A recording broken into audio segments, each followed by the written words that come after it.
sema. Na amri ya qul katika Qur'ani na utlu,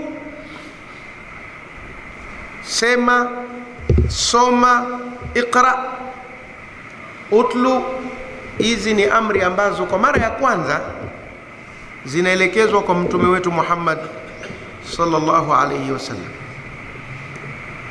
Halafu baadaye zinamhusu kila Muislamu, kila anayeamini Uislamu anaambiwa naye aseme hivyo.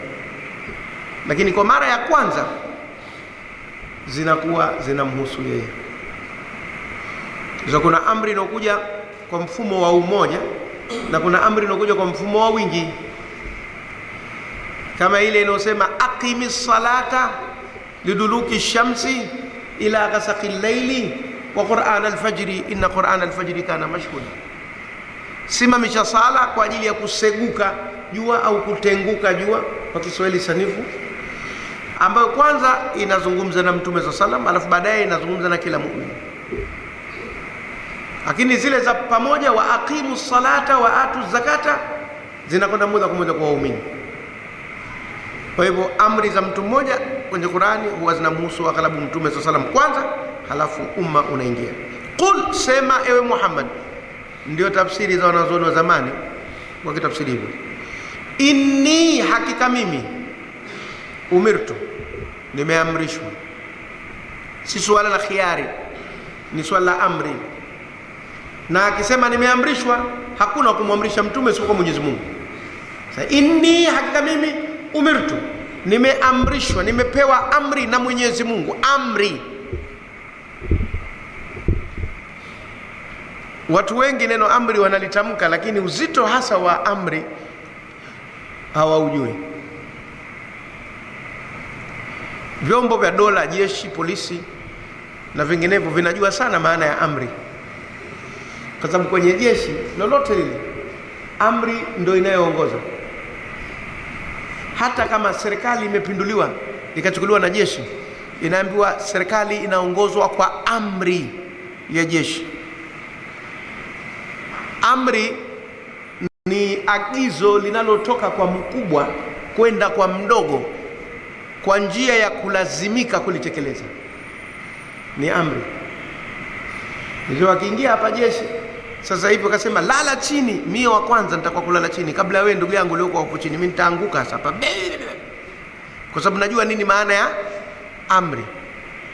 Hasa amri inayotoka kwa mkubwa kuja kwa mdogo ni lazima itekelezwe, wala haihojiwi. Unatekeleza kwanza, halafu kama unataka kuuliza unauliza wakati umo ndani ya utekelezaji. Sio unauliza hujaitekeleza, maana yake utakuwa umeipinga. Tekeleza, halafu kama kuna jambo la kuuliza uliza. Lakini afande, kwa nini tulale chini? Liko tatizo hapa, tutakwambia baadaye. Basi ndio hivyo tu. Umirtu, nimeamrishwa. Na kwa hivyo mimi siwezi kuacha kutekeleza jambo hili. Aliniamrisha ni mkubwa, Mwenyezi Mungu, Mola wa ulimwengu wote. Sema hivyo.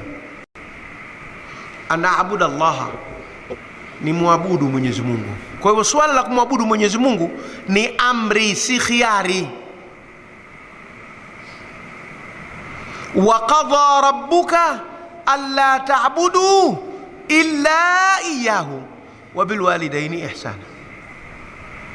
Aliniuliza siku moja mtu mmoja wa imani nyingine, ninyi Waislamu kwa nini hamtaki kumwabudu Yesu na mnakubali kuwa kazaliwa bila ya baba, mtukufu kuliko nyinyi nyote mliozaliwa kwa mababa, kwa nini hamtaki kumwabudu? Nikamjibu kwa haraka tu, kaambia sisi tuna amri ya Mungu ya kwamba asiabudiwe yoyote isipokuwa yeye peke yake. Wa qadha rabbuka alla ta'budu illa iyyahu, ameamua tu Mola wako kwamba asiabudiwe isipokuwa yeye. Basi sasa uamuzi wa Mungu na ndio ulotumba, tutaupinga vipi sisi? Tuna ubavu sisi wa kushindana na amri ya Mungu? Hata kama kitu umekiona kimekufadhili kiasi gani, kimekukirimu kiasi gani, kimekusaidia kiasi gani, huwezi kukiabudu. Daktari kaokoa maisha yako, ulikuwa unakufa, hamna kumwabudu. lazima abudu Allah. Umirtu ana abudu Allah, nimeamrishwa ni mwabudu Mwenyezi Mungu. Na kuabudu maana yake nini? Kuabudu maana yake ni kuonesha utiifu na unyenyekevu wa hali ya juu kwake, pamoja na vitendo vingine vyote vitakavyoamrishwa katika kuabudu, lakini ndani ya moyo pawe na unyenyekevu na utiifu wa hali ya juu kabisa. Na ndio maana ibada za kweli ziambatane na khushu'u na khudhu'u, lazima vitoke moyoni. Kuna mtu anatoa zaka kama vile analipa kodi. Ushafika kuchukua zaka zao, haya thawabu za zaka atakuwa hazipati, ingawa dhambi za kuacha kutoa zaka pia atakuwa hapati, lakini na thawabu vile vile atakuwa hapati. Wakati mwingine tukisema maneno watu wanaweza kushtuka kidogo. Kuna nchi kama Saudi Arabia kwa sasa hivi kidogo imepungua, lakini zamani ilikuwa ukiacha sala Saudi Arabia unaweza kupata tabu. Wakati wa Mfalme Faisal kulikuwa kuna mgambo maalum wana jukumu la al-amru bil ma'ruf wal nahyi 'anil munkar, kuamrisha mema na kukataza maovu. Ukikutwa barazani wakati sala imeshakimiwa unachezea virungu. Kwa hivyo watu walikuwa wanasali sio kwa kutaka, kwa sababu ya kuogopa kuchezea nini? Virungu. Tumefahamiana? Ni kama hapa kwetu kipindi fulani ilikuwa ukifika wakati wa uchaguzi inatoka amri watu baada ya saa 2 wasikae barazani. Ilifikia wakati fulani ikawa mtu anarudi kwa mke wake mapema, mpaka wake wanafurahi, siku hizi bora hii amri ingekuwa inaendelea mwaka mzima. Mwangu anarudi mapema. Usifikiri mtu anarudi mapema kwa kumpenda mkewe, anarudi mapema kwa sababu kuna virungu nje huko. Lakini ibada ni ile ambayo inatokana na moyo, unyenyekevu, kupenda mwenyewe moyoni, ile ndio yenye thawabu. Hizi zinaweza kuwa zinaondoa wajibu, utakuandikiwa dhambi ya kuacha sala, lakini thawabu hasa zilizowekwa kwa ajili ya sala zinapatikana kwa mapenzi, utii na unyenyekevu. Ana Abdullah mukhlisan, nimeamrishwa ni mwabudu Mwenyezi Mungu hali ya kutakasa, lahu kwake dini ni itakase kwake, nisiitie mazagazaga mengine yote.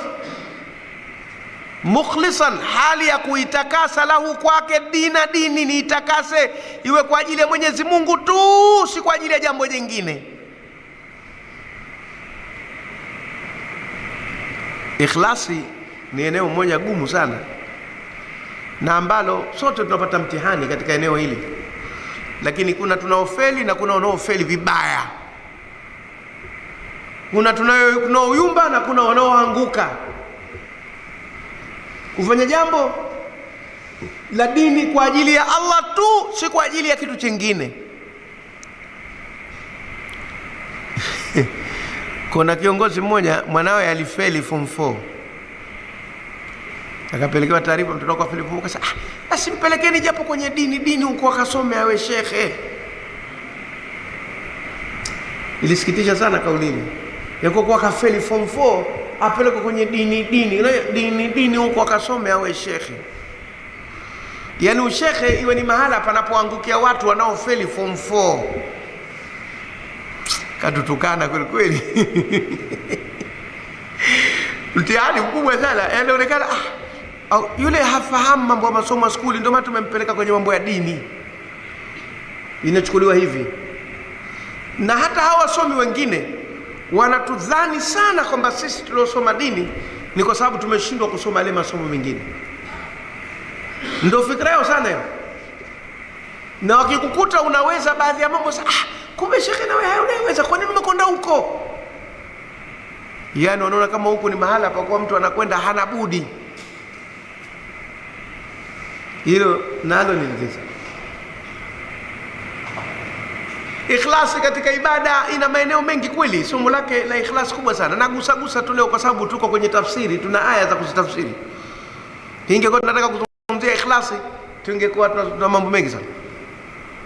Kuna watu anatumia ujana wake mpaka keshachoka tena, sasa tena nishakuwa mtu mzima, bora nianze kwenda msikitini. Anaanza kwenda msikitini kwa sababu ya uzee, si kwa sababu anaitaka dini. Sifanani tena kukaa nilipokuwa nikikaa zamani, sivutii tena ndio sasa anaanza kutafuta makanzu, makofia tena ana tasbihi kubwa la kuhesabia magunia, anaingia msikitini. Hatutaki kusema Mungu atoa thawabu, hatutaki kusema Mungu atakubali toba zao, hatutaki kusema utaingia peponi, tunataka kusema dini inataka ikhlas. Hayo tumwachie mwenyewe Mwenyezi Mungu katika hukumu. Dini uitakase kwa ajili ya Allah, si kwa ajili ya jambo jingine, si kwa ajili ya dunia, si kwa ajili ya mali, si kwa ajili ya cheo.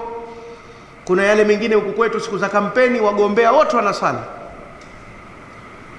Siku za kampeni wagombea wote wanasali, hasa sala ya Ijumaa. Anakaa mbele, anamwangalia khatibu kwenye member, sasa hivi anafanya hivi, zinamwingia ni zile hutuba zile, ili watu huko nyuma waone mgombea wetu mmeona yupo pale.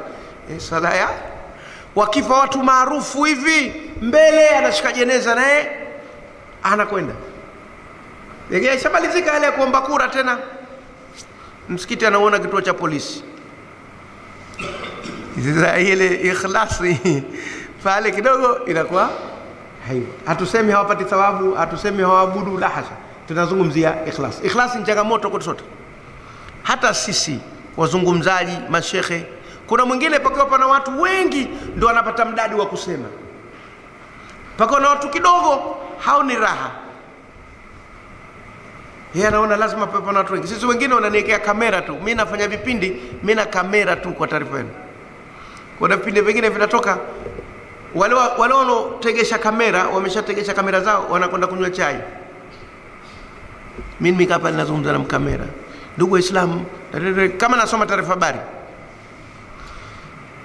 Paka mtu mwenza, hii unawezaje hii? Wengine tabu sana, kama hapana watu hawezi.